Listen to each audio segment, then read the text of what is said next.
We're happy to be here for the August 23rd, 2021 press conference, and we have a few things. We have a few guests. It's been nice to have a few different people here, but we want to talk about something a little bit beforehand, then we're going to talk a little bit about city news.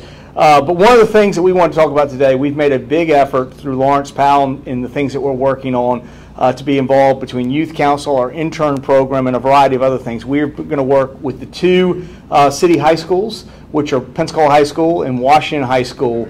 And not only that, there's really a connection that goes back in so many ways that we're going to talk a little bit about here with the mayors that we've had, the three really elected mayors that we've had who have in one way or another gone to one school, had their children go to another school, and sort of the rivalry that comes in. And again, I'm a big believer, certainly in the schools, what we're doing, and academically what we're achieving, and we're achieving great things. But not everything you learn is in the classroom. You do learn a variety of things about teamwork, working together, achieving goals through athletics.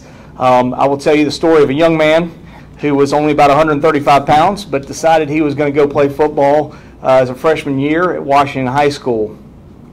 The team that he was on had a number of different stars, champions, but the champions didn't just go to the individuals who played and starred if you got a touchdown. Everyone that played on the team was a champion. And this young man, while he only got to play in 3 of the 6 games they played in, he went on. It was a huge part of his job was to go in every day and go to practice and show up every day and make sure that the first teamers were prepared so that they could go play.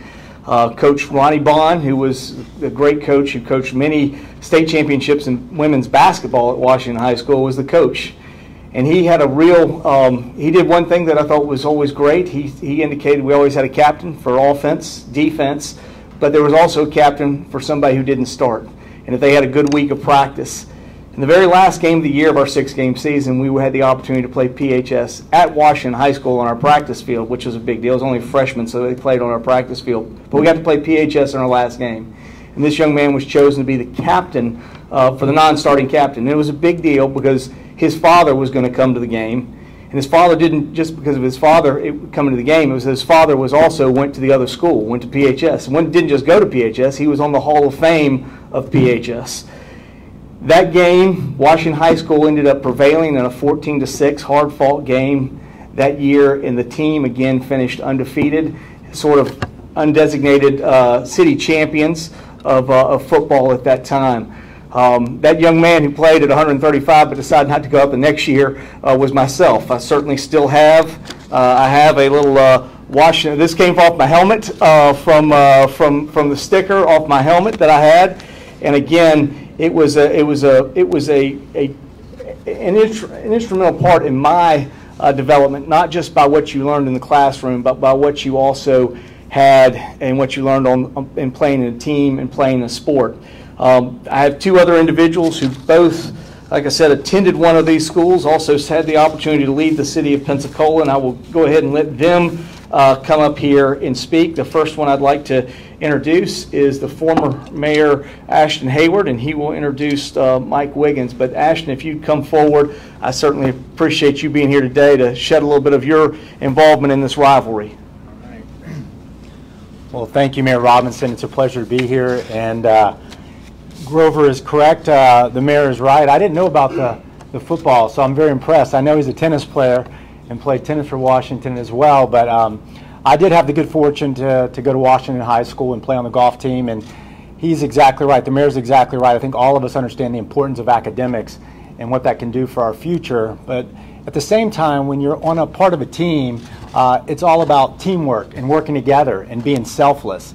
And I think what we've all done when we served in office, I know Mayor Wiggins is going to speak in a second, myself, when I had the good fortune of serving the citizens of Pensacola, and I know what Mayor Robinson's done, is bringing these kids into City Hall to teach them about government, but also about teamwork. You can't run a city without a team, and in sports, you definitely can't just be the best quarterback and think that you're going to win the state championship or the high school championship. And I think those are the values that you bring into the classroom as well, to understand, to open your mind to learning and working with other people. And I did go to Washington High, as the mayor said, and then I went on to Catholic High, and my son goes to PHS, Pensacola High School. So, and my parents both went to Pensacola High School, so we do have this this inner competition within the household at the Hayward family. But I really want to say thank you, Mayor Robinson, for introducing this Mayor's Cup. I know it's going to be a success, and it was an honor to be here this morning with you, and obviously focus on our children and our future leaders of tomorrow. So thank you. And without further ado, it's a pleasure to welcome Mayor Mike Wiggins.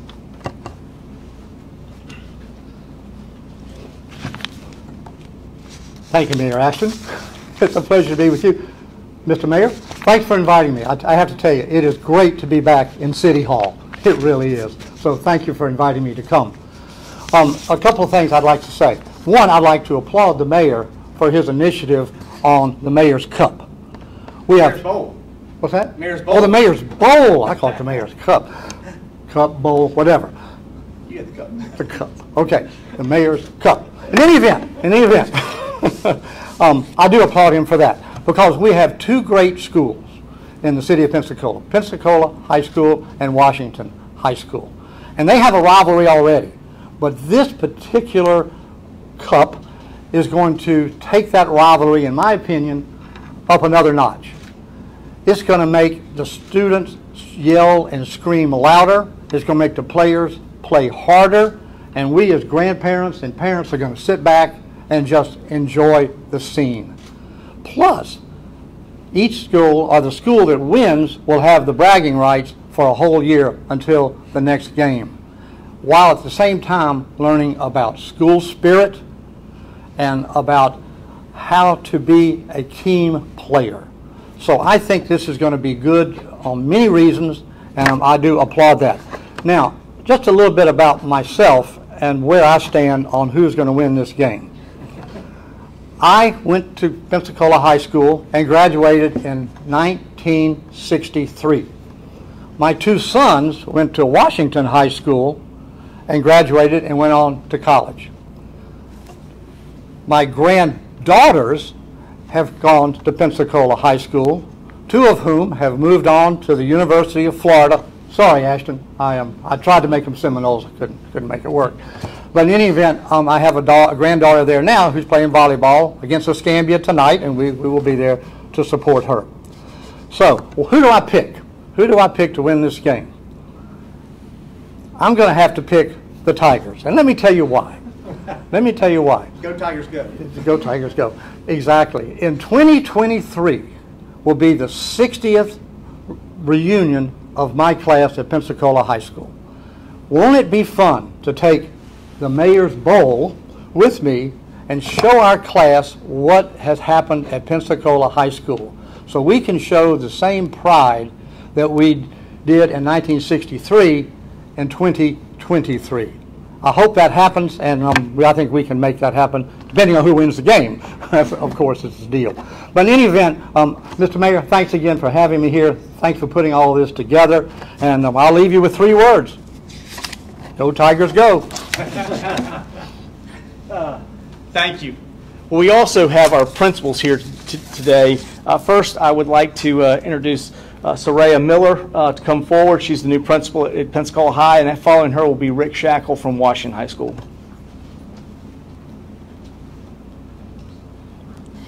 Thank you, Mayor. I appreciate this, and I appreciate all of you being here and supporting Pensacola High School and this rivalry. I am very excited to be at Pensacola High School, and we are definitely excited about this game.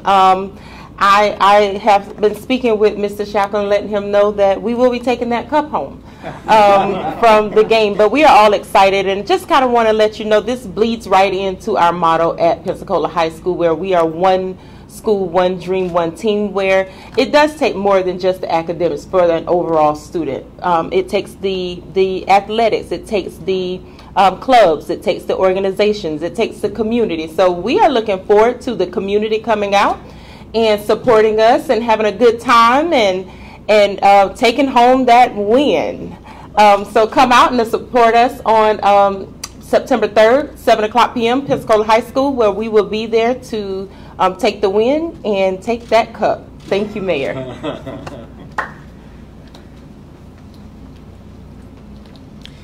I appreciate that. I kind of feel like I'm the underdog here today, but that's okay. I am Rick Shackle. I'm the new principal at Booker T. Washington High School, and You know, and speaking with Ms. Miller and the mayors and all the wisdom and guidance and knowledge you have in this room, it's amazing, but there's no secret formula for the students and their success. Get involved in something. It's not just athletics, it's the academics, it's the clubs. Get out and be involved in something. Both of our high schools have more than enough things to offer each student. There is something for everyone. Whether you go out there on Friday night with the football players, the coaches, the band, the community, the booster clubs, it takes all of us. It takes all of us. And you know what? That's when special things happen. That's when special things happen, when we all come together. So about the predictions and the wins, I know we're going to go out there. The boys are going to play hard. Going to be great sportsmanship, very competitive football. And I will tell you, when you want to take the cup or the bowl, whatever it is, you can certainly borrow it out of my office. So it's great to be on. Thank you. Thank you. Thank you, Principal Shackle. Thank you. Well, as you can see, some of the fun and the rivalry has already started. Pensacola is a great community. It's amazing. Both institutions have been state champions in football. Both institutions have produced great athletes that have gone on to be All-Americans in college and All-Pros, for that matter, as well, in professional football. So it is amazing to think what we've been able to spawn here from Pensacola in this little rivalry. We hope. We're not sure where everything's going to be with the school district. We hope we are going to have a chance to get people out there. It is Friday, September 3rd.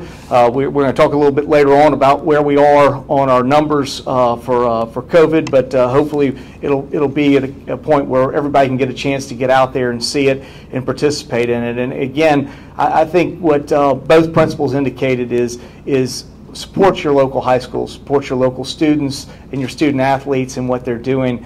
Again, all of these sports do teach something in addition to the academics that are taught. They're both proud academic institutions as well, and we're very proud of them here. I think all of our, I see Kelsey Powell in the back, all of our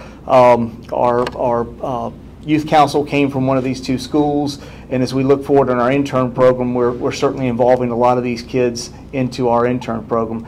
So if you have any questions for me or anybody else about this topic, we'll answer those, and then I'm going to let the principals get back to work, and we'll talk about the other things we've got at the city. Yes. Pardon my ignorance. What's going to be different this year compared to past years with this game? Well, we're going to end up having a trophy. The city has put together a trophy that we'll be able to travel. So we do want it to be there. It's going to be like PHS and Escambia had the old wash bucket they took back and forth. Listen, I heard enough about that as my father was at PHS when that happened, and that was the first big rivalry on the southern half of the county when they did another high school. So, you know, this will be hopefully bringing something else to this rivalry that's always sort of been there. It's the two city schools, but has the chance to be something more along those lines. And again, I certainly grew up hearing a lot of Go Tigers Go, and then my kids went there. But my heart will always be blue and white there, and certainly for Washington High School, I participated. I went there.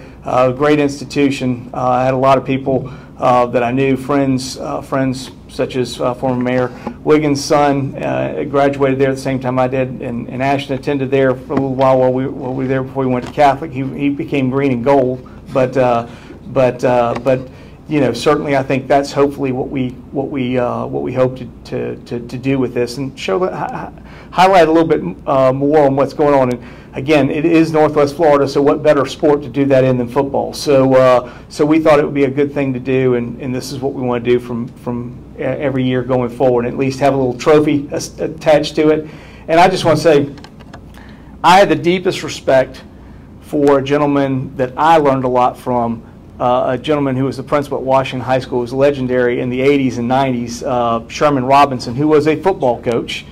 Sherman was a football coach who became a principal at Washington High School, and I think was a legendary coach at that point, legendary leader at the institution. Led it for a long time, and a lot of students certainly you know, look back at the things they achieved. You know, I mean, I know all the ones that I remember him saying that if you're not here for business, you have no business being here. I think that was said to us many times, and it was reminded to us that members of the Wildcat family need to be able to distinguish between mine and thine, and so don't take something that's not yours. So there were a lot of things that came over the PA speaker at Washington High School that just became part of who you were if you went to Washington at that time. So it was a good time. It was great. I certainly enjoyed being a part of it, and I don't know if any of the other speakers had anything they wanted to add.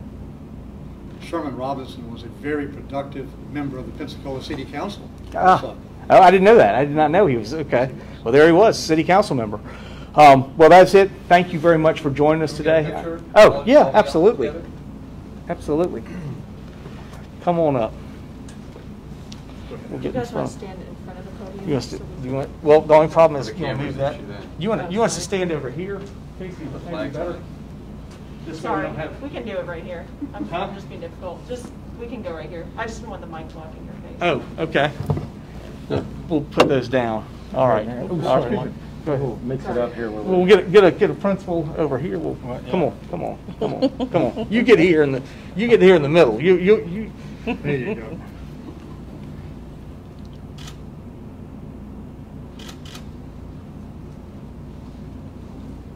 Thank you. Well, thank you. Thank you. Mayor, Good thank luck. you. Thank All right, you. guys. Thank you. Mayor, Good to thank see you. you. Good to see you. Good to see you. Thank you. Thank you. All right, thank you. Good to see you, sir. Yes, sir. You bet. Hey, thanks, Mayor Robinson.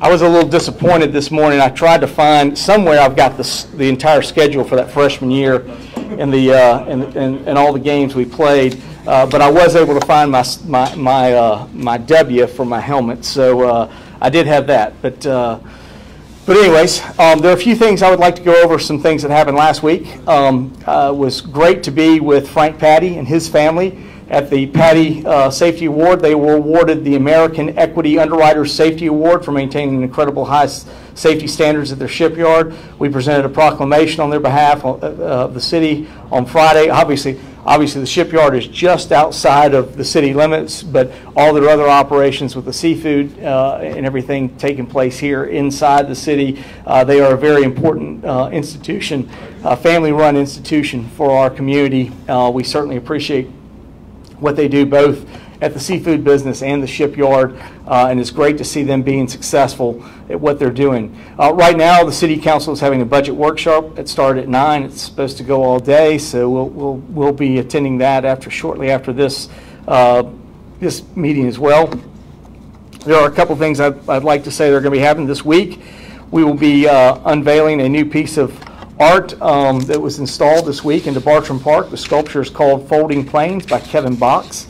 It was given to us and donated to us by Holly Benson. Holly was a former classmate of mine at Washington High School. As I said on Rick's show this morning, that Holly, I was in calculus in the 12th grade, and Holly was in 11th grade, and her sister was in 10th grade. So they were certainly very smart overachievers, but she's done well. She went on to represent the Northwest City of Pensacola, Escambia County at the Florida Legislature. She also served as the director for Division for Professional and Business Regulation before going to Missouri as a private practice attorney, making her money and then having the chance to come back here. She had prior donated a piece of artwork there in Bartram Park, and we're certainly very happy to see this being brought to us as well. It represents the story of a piece of paper dreaming of flying, and it begins at the bottom as a blank page and proceeds through 7 simple folds to the top where the airplane takes flight. Each fold symbolizes a choice or action taken to transform the dreams into reality. We are very excited to have this at our park, and I think it stands in stark contrast to some of the other things that we had with public art last week. It's good to see private individuals donate art and contribute to it, and it not be of an individual, it be inspiration rather than idolatry. I think that's an important part of it, and certainly proud of what Holly is a classmate of mine. I'm certainly proud of what she's achieved, and I'm really thankful for what she's done. And we've talked about some things looking at public art as we move forward at the City of Pensacola and what we need to do. FDOT 17th Avenue closure, southbound travel lanes from north of the Graffiti Bridge to Bayfront Parkway will be closed from 8 to 5, from Sunday, April 22nd through Sunday, August 22nd through Thursday, August 26th. So again, this will be, I guess it was starting this past Sunday. That is closed from the Graffiti Bridge all the way to Bayfront Parkway. They're working on that. I know I've talked to Andrew a little bit about that. Both the northbound and southbound lanes will be closed from Friday, August 27th through 5 a.m. Monday, August 30th. So again, there'll be work next weekend on this, and the whole area will be closed. Temporary closures will allow the crews to work on 17th Avenue tie-in to the new interchange that is under construction at the Pensacola Bay Bridge. During these closures, southbound traffic on 17th will be detoured to 14th Avenue using East Belmont. Pensacola Bay traffic destined for 17th Avenue northbound will be detoured to 9th Avenue.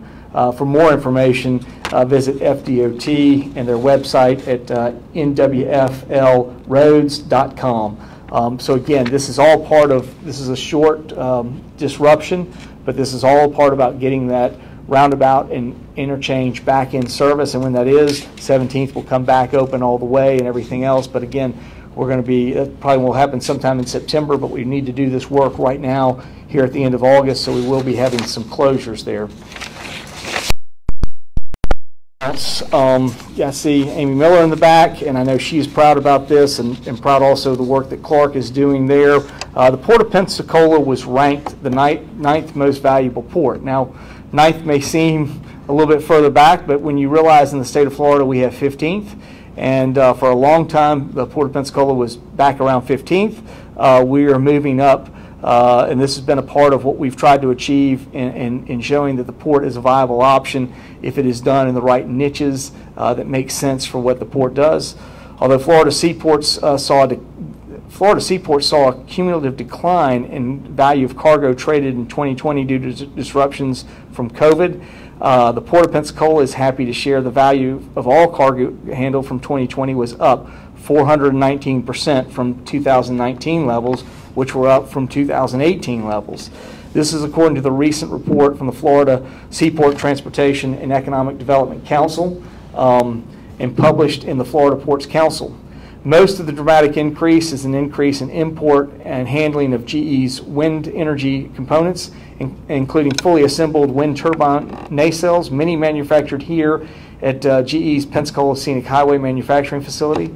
The dollar value of all waterbound cargo was over $300 million in total, ranking us ninth among value of Florida ports and the 15 ports that are there.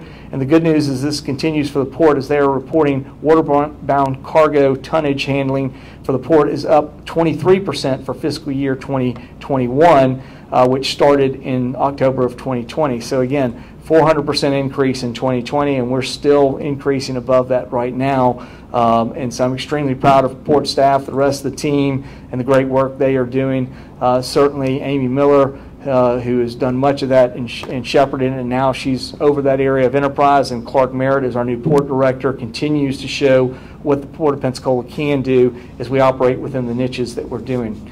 I also want to say the next mayor's cleanup is coming up this Saturday. It's important for me because it's actually my neighborhood. So on Saturday, August 28th, a portion of Porto Park, Bars Park, Dunwoody Park, and Carpenter Creek area will see cleanup, and you can see the cleanup map for details. The event allows City of Pensacola sanitation customers to clean up, to leave eligible items at the curb for pickup. City of Pensacola Sanitation Services will pick these items up free of charge. For more information about the Mayor's Neighborhood Cleanup Program, visit cityofpensacola.com. Lastly, we continue to be monitoring COVID, and we still see significant challenges. We saw a positivity rate August 13th through August 9th of 27.8%. And again, the week before we had 24.9%. So we still have a variety of in a high rate of positivity.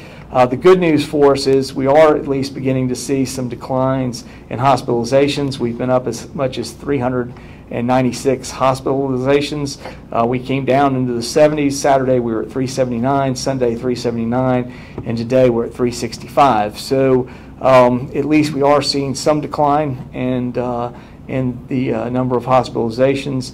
At least at this point, I'm not sure what that is, but we're at least discharging more people than we're taking in. But obviously, we still have significant positivity rates. I will be meeting with the hospitals and Department of Health and Community Health today at 2 o'clock. I know Commissioner Bender and Eric Gilmore will also be on that call. We'll be discussing what's happening and what we continue to see.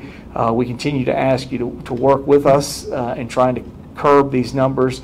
And again, one of the biggest ways we can ultimately do this is by vaccination. I hope if you haven't gotten vaccinated, that you will see an opportunity, and I know any of these institutions will work with you in any way to see that the vaccination is available for you and that you can get it and do what we can. The most important thing we can do, there are certainly short-term measures that we're trying to do here, but the more significant long-term measure is if we can get vaccinations up, and that's going to be critically important.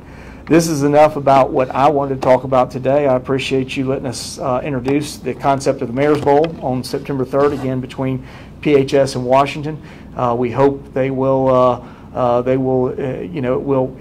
sort of endear that new rivalry and again continue to grow and show what students that are doing here, our student athletes are doing in the city of Pensacola and what we can achieve when we put ourselves together and we think about teams. So that's a little bit about what we've got going on. I'm happy to answer your questions now.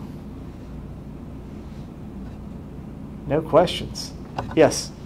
I know you just said hospitalizations are on the decline in the area, but have you heard anything about people not being admitted to the hospital due to lack of beds? Is that something you're seeing? I've heard a number of challenges that have happened anecdotally. I was just on Sunday with a lady who goes to my church, was telling me about she had it's sort of like a heat stroke thing, and that it took her about 4 hours to be seen because of some of the challenges that are going on at the hospitals. So it is a very real thing. I think at least probably in talking with the hospital directors today, which I'm looking forward to talking with each of them, I do think they're at least able to continue to see people, continue to see things happening. At least seeing the hospitalizations drop a little bit is a good thing, but we can't sustain at 365. I mean, we got to get that number back, below 200. So all of us have a part to play in that. Part of it is getting through the virus ourselves, but in dealing with things that we do in the immediate time period. But the long term is vaccinations, and we need to see an increase in vaccinations to be able to get to a point where hopefully we could get to where we were before, when we had about 4 months without significant impact. I'd love to get back to that. I mean, it's unfortunate. I'm not sure what the school system's going to end up doing about the game. The game will be played, but I'm not sure if, how many people will be able to come. We thought we had planned for this already. We would go ahead and introduce the concept, have the trophy. We hope people can go, but if they can't, we'll be prepared for next year. But I think it's for us to get back to normal, to get back to the life we want to have, going to sporting events, having festivals, things that Northwest Florida is known for doing, then we're going to have to pick up our vaccination rate. Chairman? At one point, y'all were communicating with the state about, local municipalities or governments having the right to pass mandates. Are y'all still doing that? Or I mean, we haven't done anything at this point. I continue to say the reason Florida was so successful through last summer and into the fall was very much that it was allowed, its individual cities and counties were allowed to operate. From the '68 Constitution, it really is supposed to allow home rule and allow cities and counties to act the way they feel they need to take care of their people. It allows for incredible diversity across the state of Florida, which really has been a strength. It's why we now have become the 3rd largest state, why we're one of the most important economies in the world, and why we produce champions all over in what we're doing. And I think it comes from that ability for us to be different and play to our different strengths. I think the one-size-fits-all out of Tallahassee is not ideal. It doesn't allow us to better maneuver our local communities to take care of local conditions. I've been preaching that for nearly 2 years. I've been preaching that for as long as I've been in public service. I was a president of the Florida Association of Counties. I just came back from Florida League of Cities a couple weeks ago down in Orlando, and again, very much concerned with home rule, and that the Florida cities and Florida counties have that ability to have home rule. But at this particular time, we are not seeing our full opportunity to implement. But again, we are doing things that we have within our control. We, by our charter, control our own city facilities. We've instituted back wearing masks here, and we're going to continue to do that at the city. Is there any appetite, you see some school districts now kind of pushing back on this, is there any appetite to push back? I would say at this particular time and where we are is a little bit different than school boards. I don't necessarily see us doing anything else that's not out of what we legally can do. I tell people all the time, I'm the mayor, I'm not the king. I don't just get to go do what I want to do. I have to follow the law, and we're going to follow the law. Even though there may be times where we don't agree with it, then we work through the process to try to encourage change in the law. So at this particular time, there's no legal way for us to do that, but the ways that we legally can do that, we have already implemented that here at the City of Pensacola. Yes? The Community Maritime Park meeting, did you come away feeling any different, better about the proposal under consideration right now? I mean, we're going to see. We're going to move forward. I think, Andrew, the part that was very clear to me, and I still think did sort of ring out of the council members, is the expectation that this isn't just supposed to be more public money sinking into something. We're going to try to negotiate that out with the potential new leasee and figure out what we can do. But I think there is a little bit of a difference. But I think, I don't see how it's going to necessarily be achieved. I think that's what is going to go through this process, and we'll find out. I think I heard a lot of people said, boy, I like everything about this, and I love doing more public events there, but I don't want to do it if it costs money. Now, I don't understand how those two things, how people haven't seen how that connects, but we're gonna see how that works out, and maybe who knows. Sounds like your answer is no.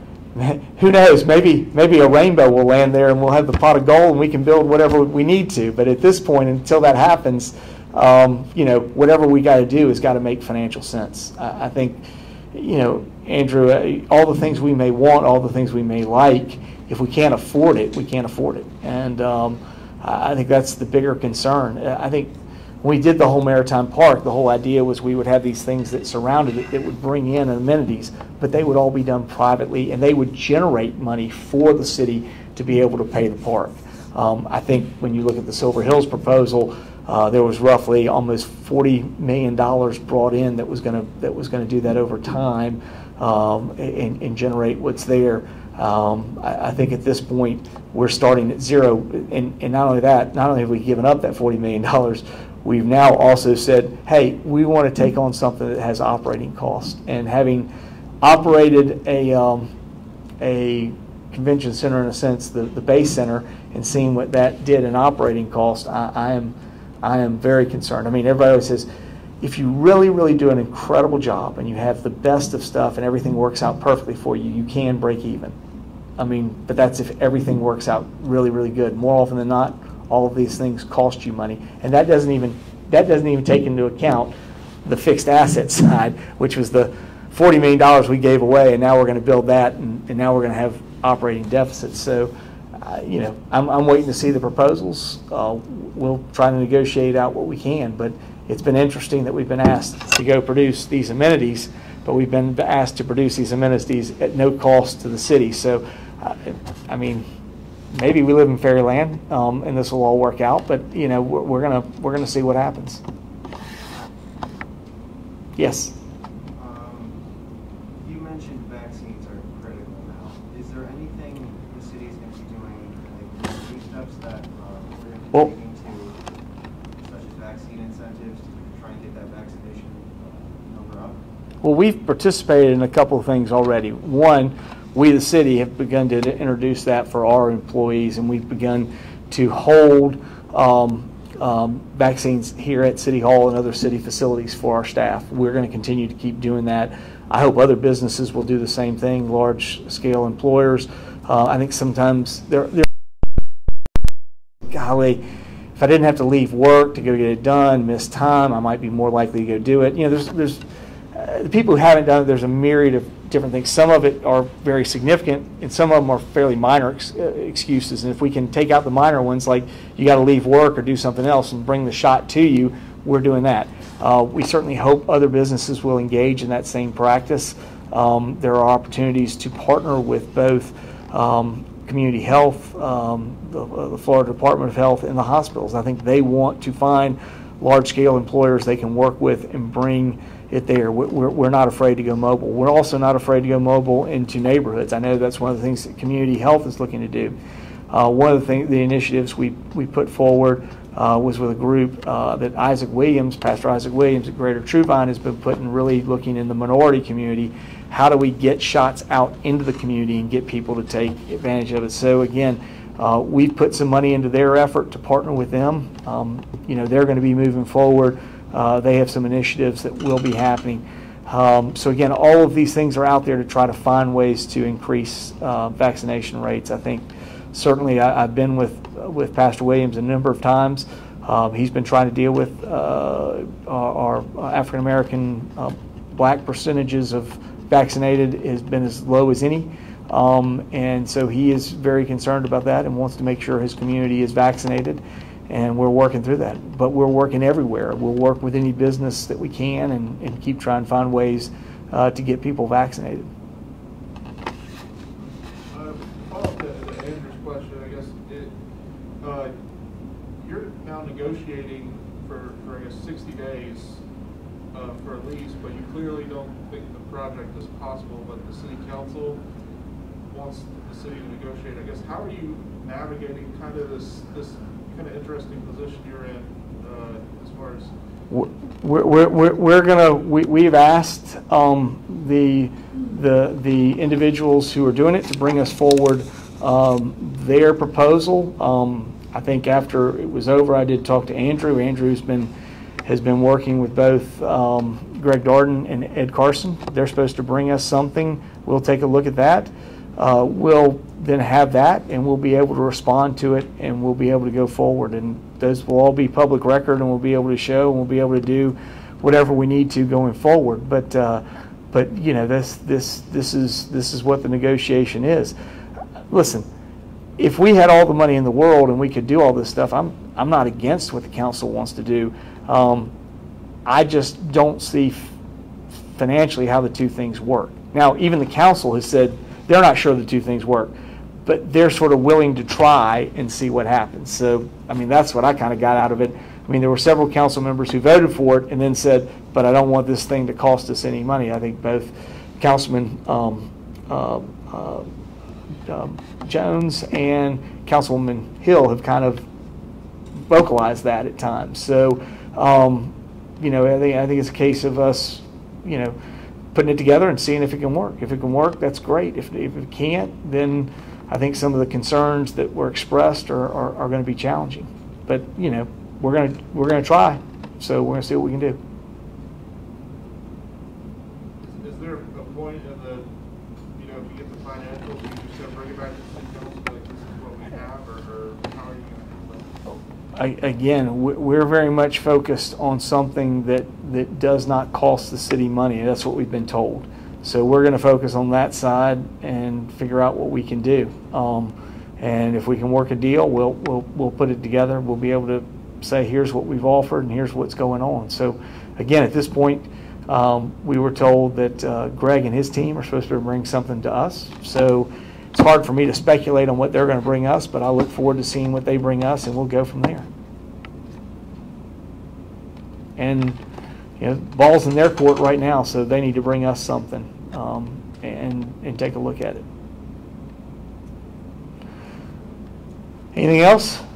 Well, thank you for being here, and hopefully go Wildcats, and everybody be able to get out to the Mayor's Bowl, and I really appreciate both Mayor Wiggins, Mayor Hayward joining us, as well as Principals Shackle and is it Miller? Yes, Principal Miller at PHS also joining us as well. It's interesting that both schools have new principals this year, and so it's kind of a fun year all the way around. Other than COVID, it was kind of a fun time for us to try to bring in a new feature to that rivalry. But we're excited and look forward to seeing what it does. So please, if we're in a point where we can get out to the game, please think about getting out to the game on September 3rd. Thank you.